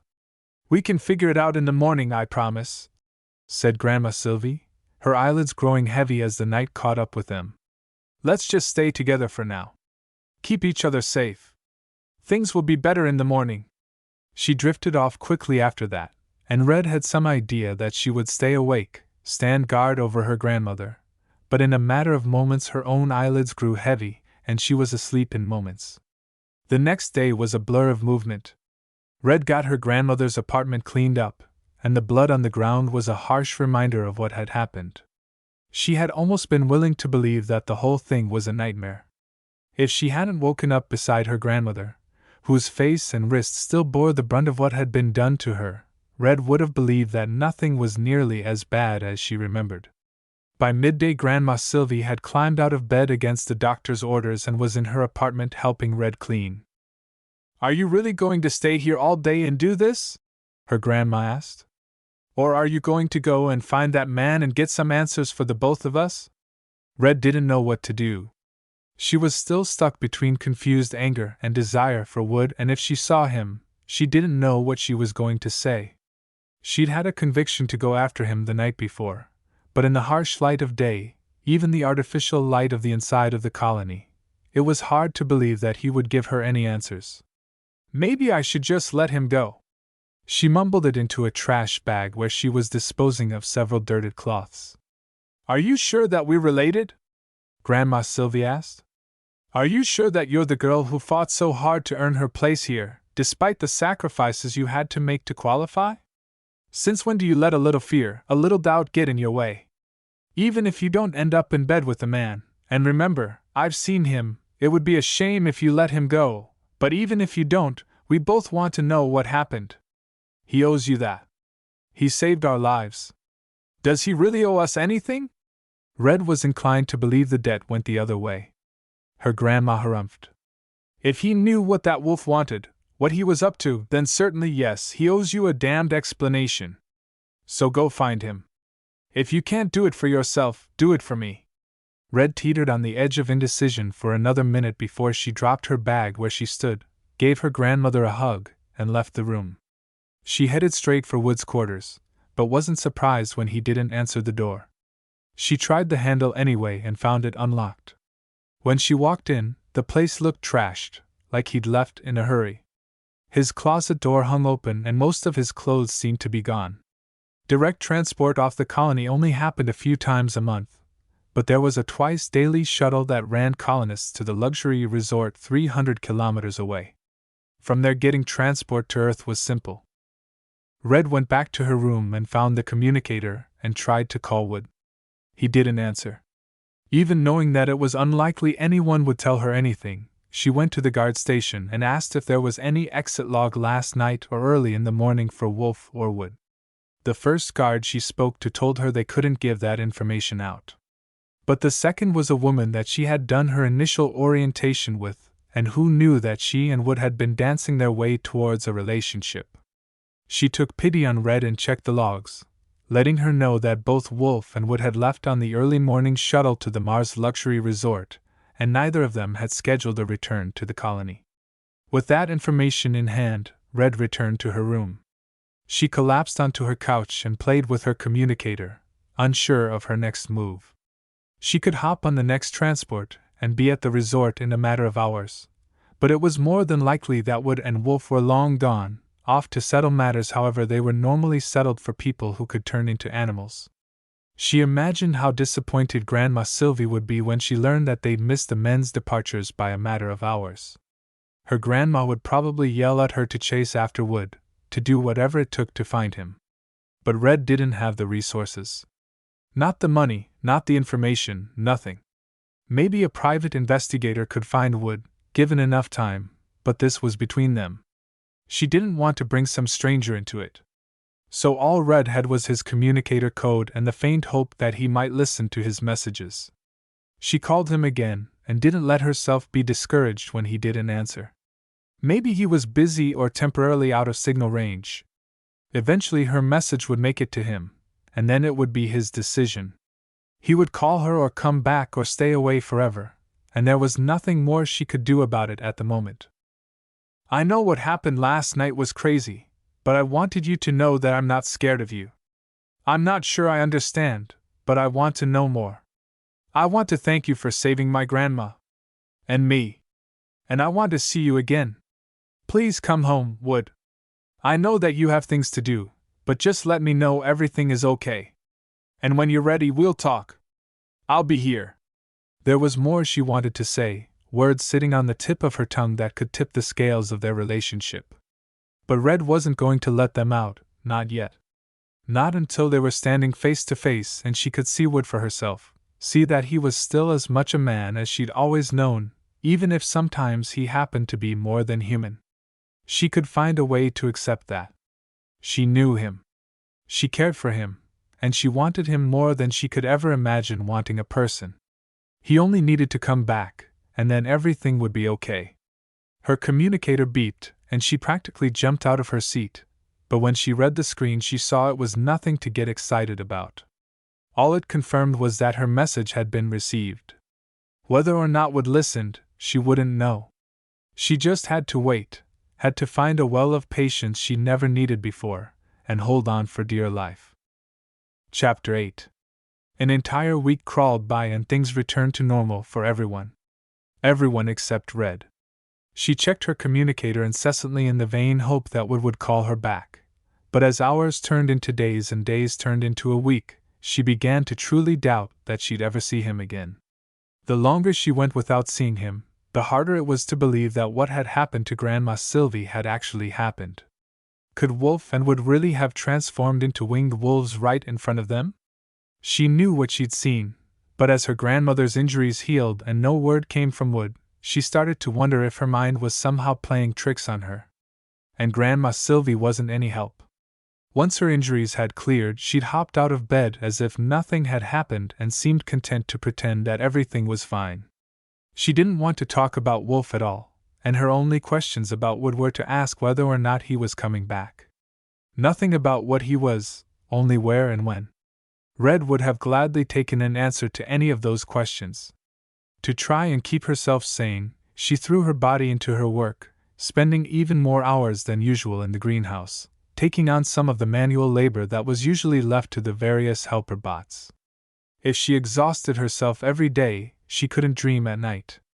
The dreams were the worst part, fantasies and nightmares all mixed up that made her heart beat too hard out of desire and fear. She almost tried to call Wood again, every day. But it was one thing to leave a single message asking him to come back, a message that laid her heart out there and told him what she wanted, what she needed. Calling every day, every hour, just made her seem desperate. If anything, it was more likely to scare him away than bring him flying back to the colony. Flying on a space shuttle, not using his wings. She assumed that he still needed oxygen and that his wings would be of little use in the vacuum of space. On the 8th day after Wood's disappearance, she got up extra early, her sleep interrupted by dreams that even her exhaustion couldn't overcome. She did her best to wipe the tiredness off her face, but anyone looking at her would see the bags under her bloodshot eyes and know that it had been several days since she'd taken a good night's sleep. And it was sure to be several more, weeks probably, until she claimed another one. She'd only known the guy for a few weeks. Shouldn't getting over him take less time than all the days she'd known him? It didn't seem fair to Pine. When Red opened her front door, she froze in her tracks. Wood sat across the hall, legs drawn up and arms acting as a pillow where he rested his head, eyes closed. She must have made some sort of noise since his eyes blinked slowly open and he tilted his head up, his face breaking into a cautious smile when he saw her. Then his eyes narrowed and he shot up, taking a step towards her, hand outstretched as if to reach for her. Then he seemed to think better of it, and pulled himself back. Red's stomach dropped, and she knew she couldn't keep the naked longing off of her face. It was too early in the morning and her defenses were lowered from exhaustion and a burning desire to know exactly what had happened. And Wood was right there. She closed her eyes, blinking them hard to make sure that he didn't disappear. She didn't want to add delusions to the list of things wrong with her right now. "You look tired." It wasn't the first thing she wanted to hear Wood say to her, but the low rumble of his voice grounded her, as if her feet were suddenly on solid ground after a week of walking on a trampoline. "So do you." Not the wittiest comeback, but it was true. His own eyes were red-rimmed and his clothes rumpled. The stubble on his cheeks made him look a little dangerous, as if he was some outlaw looking for vengeance. Red couldn't decide if she liked it better than when he was clean-shaven, but she'd let him grow a whole damn beard if only he didn't disappear again. "It's been a long week." He was frozen in the middle of the hallway, and Red was glad that it was so early. She didn't want anyone interrupting their reunion. "Have you been out here all night? You could have knocked. Or gone to your room." The corridors could get cold and the ground was too hard to sit comfortably for a long time. But Wood had been out there, waiting for her. It had to mean something. Wood's eyes bored into hers, as if he was trying to read something in her expression. "I wasn't sure I would be welcome." Red's eyebrows shot up. "I thought I made that clear in my message." His brows furrowed. "It got corrupted. I couldn't be sure if you were asking me to come back or telling me that you never wanted to see me again. Did you really have to wonder?" They hadn't known each other for long, but Red had been clear about what she wanted from him. "Everything. After you saw what I could do, who I really am." Down the hall a door slammed and Wood clamped his mouth shut. They couldn't have this conversation in the hallway. "Come in, I can make some coffee. And you can answer questions." Even though he must have been waiting for the invitation, Wood hesitated. "Are you sure? If you don't feel safe." "For God's sakes, Wood, you protected me and my grandmother. I know I'm safe with you." She reached out and curled her hand into the fabric of his shirt and pulled him forward. It startled Wood so much that he stepped without resistance, even if they both knew that she couldn't force him to move if he didn't want to. "Now sit on the couch and don't move. If you take off again, I'm going to hunt you down and I don't know what, but you won't like it." She was invigorated for the first time in a week, her exhaustion evaporated and hope coursing through her veins. Wood was here. He wanted to talk. He'd waited for some unspecified amount of time outside her door. But she had to get a hold of her excitement. He might not have come to pick up where they left off. But whatever his reason for being with her, Red was going to be happy for now. She almost spilled their drinks as she placed them on the table in front of the couch. Wood was wedged up against one side and she was certain that if there was another place to sit in the room he would have. A part of her wanted to sit close next to him and cuddle up, but there was something on his mind and she knew there was going to be no moving forward in their relationship until whatever he had to say was cleared up. Besides, she had her own questions, and if she started touching him, she didn't think she'd be able to stop. "So," she said, sipping nervously at her coffee. Wood traced the rim of the mug with a finger. "So." They sat silently for a moment, either quite ready to take the first step to talk about what happened. Finally Red took a deep breath and dived in. Nothing was going to happen until one of them did something. "So Wolf's name is more literal than I thought." Wood placed his drink back down on the table and pressed his lips together and tried not to smile. "He's always been full of himself. I mean, I guess it's good he didn't call himself Alpha or Fenris or Remus or something like that. Wouldn't want to be ridiculous." If someone had told her a week ago that she'd be joking about this, Red wouldn't have believed them. But Wood was right here, which meant she was safe, and suddenly she could deal with it all. "Alpha is a title that even he would not presume to claim," Wood said seriously. They were sitting on opposite ends of the couch, their bodies canted towards one another, and tension coiled tightly in Wood's frame.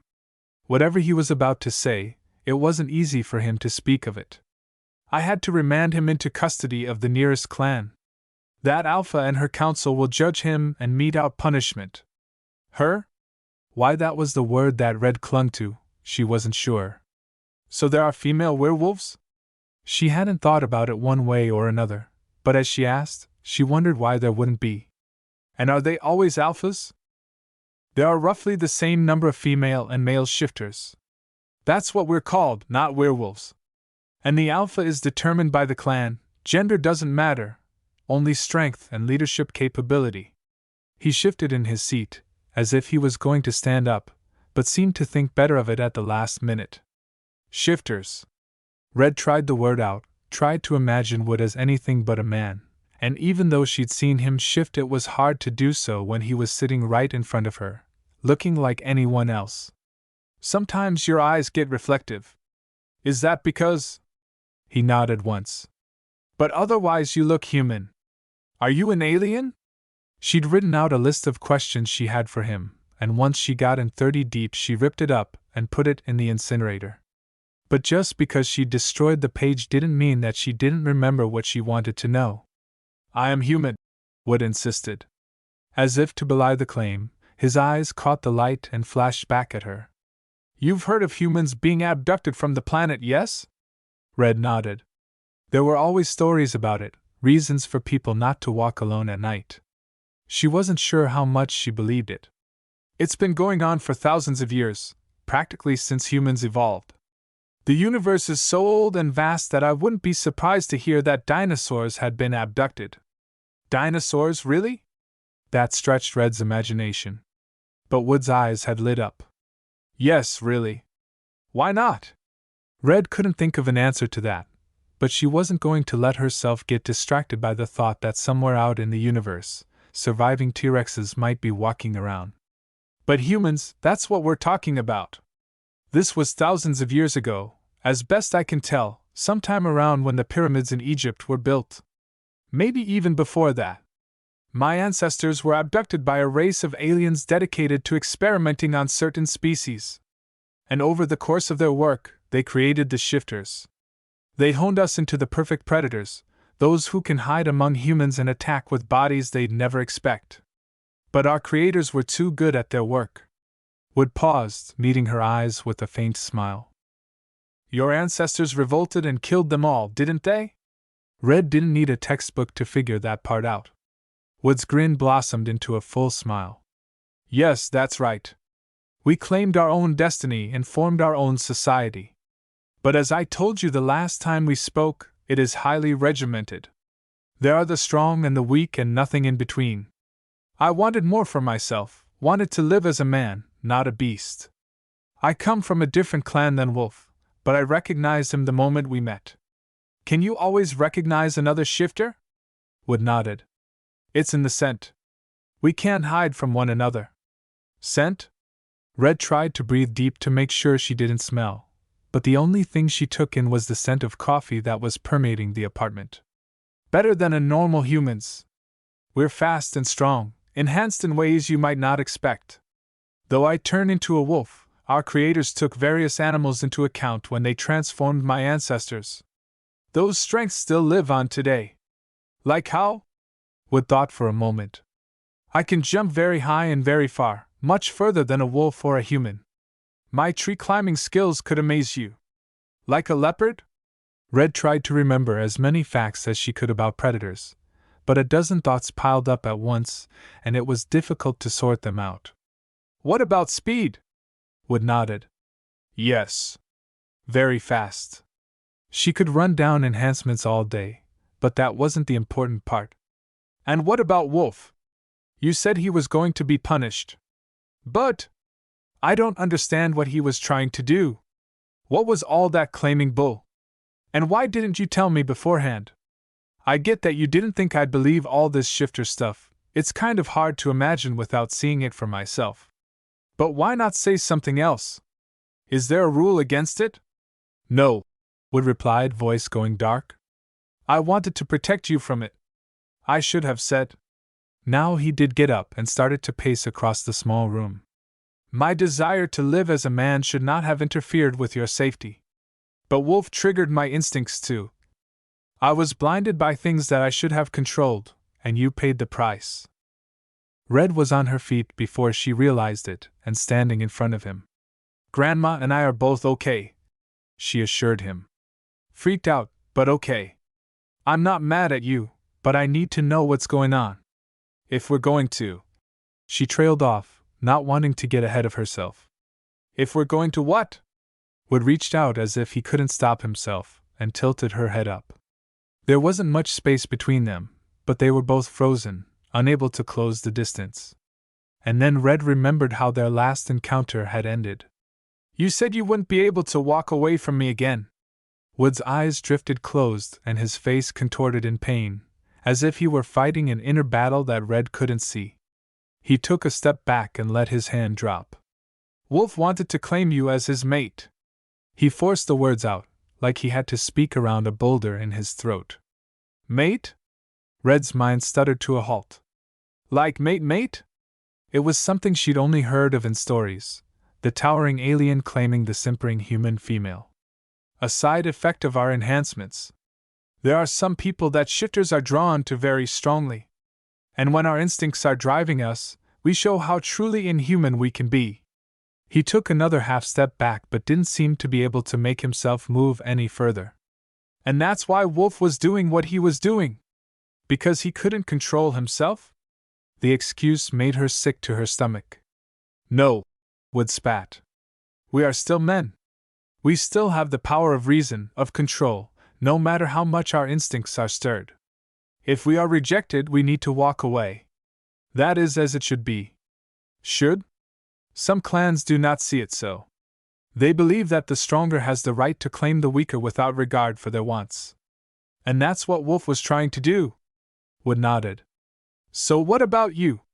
If Red was following the conversation correctly, she was almost certain that Wood had confessed something to her. "This mating thing, is it like fate?" He shook his head. "Merely a calling. A possibility. Emotions can grow from there, if we choose to get to know those we are drawn to." "And did you?" She held her breath after she asked. "I could not pull you into this world against your will." Red took a step forward and placed her hand on his chest. "And if I want to be with you? A mating is for life." He covered her hand with his own, keeping her close. "And if I can accept that?" It was terrifying. All the potential had been there between them, but now to make a choice for forever seemed like she was jumping out of a shuttle and hoping she had a parachute. But this was what she was thinking of. He wouldn't let her fall, not alone. "I've wanted to claim you since I first set eyes on you. The desire has only grown stronger every day." Her heart could have stopped. She'd been worried that he didn't want her. That seemed crazy now that the possibility of them lay heavy in the air. All of Wood's reactions made sense now, why he'd get close only to pull back. He didn't want to pressure her, wanted to be better than the animal that lived inside of him. And Red thought she could love him for it. She took a deep breath and caught a hint of his spicy, masculine scent, which went a curl of desire deep through her, spearing her to her core. "I'm here right now," she said. "And there's no one I've ever wanted more." Wood lunged at her and this kiss was feral, almost painful. Red opened under him and wrapped her arms tight around him. He was hot against her, all man and need, and Red surrendered to it, ready for anything Wood had to offer. Chapter 9. Red thumped back on the couch cushions, thankful for the padding as her head rocked against the arm. Wood's fingers were laced in her hair, holding her head close as he devoured her. With him here, nothing bad could happen to her. And now he was hers for the taking. She wanted more, wanted everything, his touch, his taste, his warmth, all that he had to give. And her body wasn't waiting any longer. Red was on fire with the heat that scorched through her as Wood shifted, placing one leg between hers until she was desperate for that little bit of friction. It wasn't enough, especially not through all the layers of clothes, but to get any more she'd need to let go of him, and she wasn't sure she'd be able to manage that any time soon. He shifted his position, kissing along the edge of her chin and down her neck, nipping at her until she was sure that he'd left a mark, staking his claim. Red clutched him even closer. "Yes," she breathed out, the sound breathy and thick with arousal. "More," she demanded. Wood growled, and even though she knew a dangerous predator lived inside of him, she didn't care. She wanted him now. Needed him. I want to mark you. He rumbled against her neck, his lips moving against her skin as if he could not pull himself away. Need to claim you. Do it. She didn't need to know exactly what he meant to want it. If it meant that this man, this dangerous, beautiful creature belonged to her, and she belonged to him, she would reach out and grab the claiming and demand it. Her man groaned and set his lips on her again with renewed fervor. She didn't see his hand shift, too caught up in the feel of his lips against her, but when the first prick of claws broke her skin, she let out a sound of surprise and shock. She barely noticed that he'd cut away the collar of her shirt, but she was almost naked from the waist up but for her brow. Wood froze in place, his claws sitting at her collarbone and ready to dig in and mark her. It should have been terrifying, but the level of trust that Red had for him told her that he'd never do anything to harm her. This may hurt. He pulled back, hovering over her and gazing down at her with eyes filled with wonder, as if he'd never imagined that things could be like this between them. But only for a moment, he promised. She wanted this, she trusted him, but razor-sharp claws were still settled against her skin, and Red had to gulp as a momentary wave of apprehension washed over her. But finally she nodded. Do it. No turning back after this, Wood warned. There was no turning back a long time ago. Maybe not from the first moment they met. Red had been drawn to him like she never wanted another. Wood might have said that this wasn't fate, but it was something powerful, and so right that she could feel it settled into her bones. His claws dug in and white-hot pain shot through her. Red screamed, she couldn't help it, but almost as soon as it happened, the pain dissolved until there was only heat left. Heat and Wood's lips lapping at the wound. It should have seemed wrong. He was drinking her blood and cleaning an open cut with his tongue. But as Red watched him, arousal flooded through her. After a moment, Wood lifted his head, licking his lips and breathing heavily.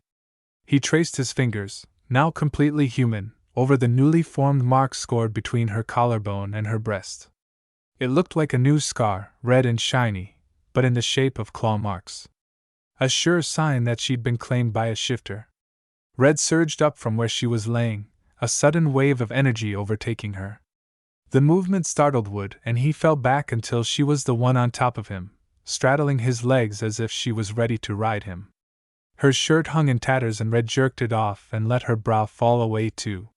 She needed him now and tugged at his own top until Wood was there helping, tearing it over his head and casting it aside. She thought she heard something thunk to the floor, dragged down by Wood's shirt, but she didn't care. She'd deal with any mess later. Though his lips were right there and so tempting, Red had a different goal in mind, leaving marks along Wood's neck as if to show the world that he was taken. She didn't have claws and fangs to use, but she'd always been creative. You're going to be possessive, aren't you?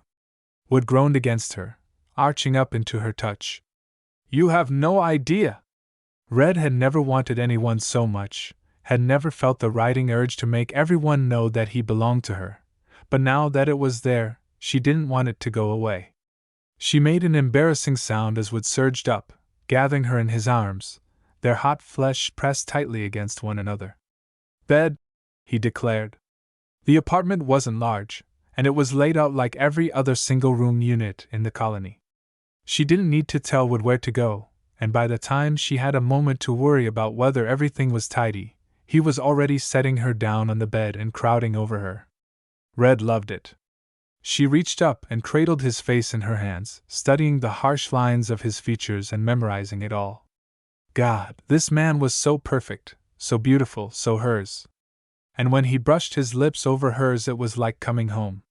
She arched against him, begging for more, but he took his time, smiling down at her as if she was the most beautiful woman on the planet, no, in the solar system. Under his regard, it was easy to think that maybe that was true. At least when it came to Wood. Maybe with him Red could believe it. For a long time they were quiet, uncertain of what came next. Wood cuddled her close and tucked her hair behind her ear, the brown strands momentarily tangling around his fingers. Red smiled at him. You're mine. It was almost hard to believe, even with her body sated and his scent all around her. Though the word mate is going to take some getting used to. Wood smiled back and kissed her nose. He looked young, as if the weight of his responsibilities had been momentarily removed. I'm yours, he replied. And I've never wanted another mate. Only you. Red snuggled in against him, comfortably warm and unable to believe her good luck. And then something occurred to her. You do realize that my grandma is going to want to know all about this. And she's not going to want us to skimp on the details. For a moment, Wood froze before a startled laugh burst out of him. Surely she won't want every detail. Red groaned as she imagined Grandma Sylvie's eyes lighting up when she saw Red and Wood together. You get used to evading. But believe me, she'll love you. Her man grew silent, his expression intense. It is not her love that I need, he said. I realize that it's soon, but… Red took a deep breath. She'd already leaped once today, and she'd soared. What was one more chance? You have my love. You've claimed it, haven't you? Wood still studied her, as if looking for the crack in her words, but he gathered her close and kissed her forehead. And all of mine is yours, my mate, he declared. For as long as we live. Those words would have scared her coming from anyone else, but with Wood in her bed and in her heart, there was nothing she wanted more. They had an entire future ahead of them, and as long as they were together, they could face any challenge. She had her wolf at her side, and he would protect her from every threat and grow in laughter and love with her. What more could a girl want?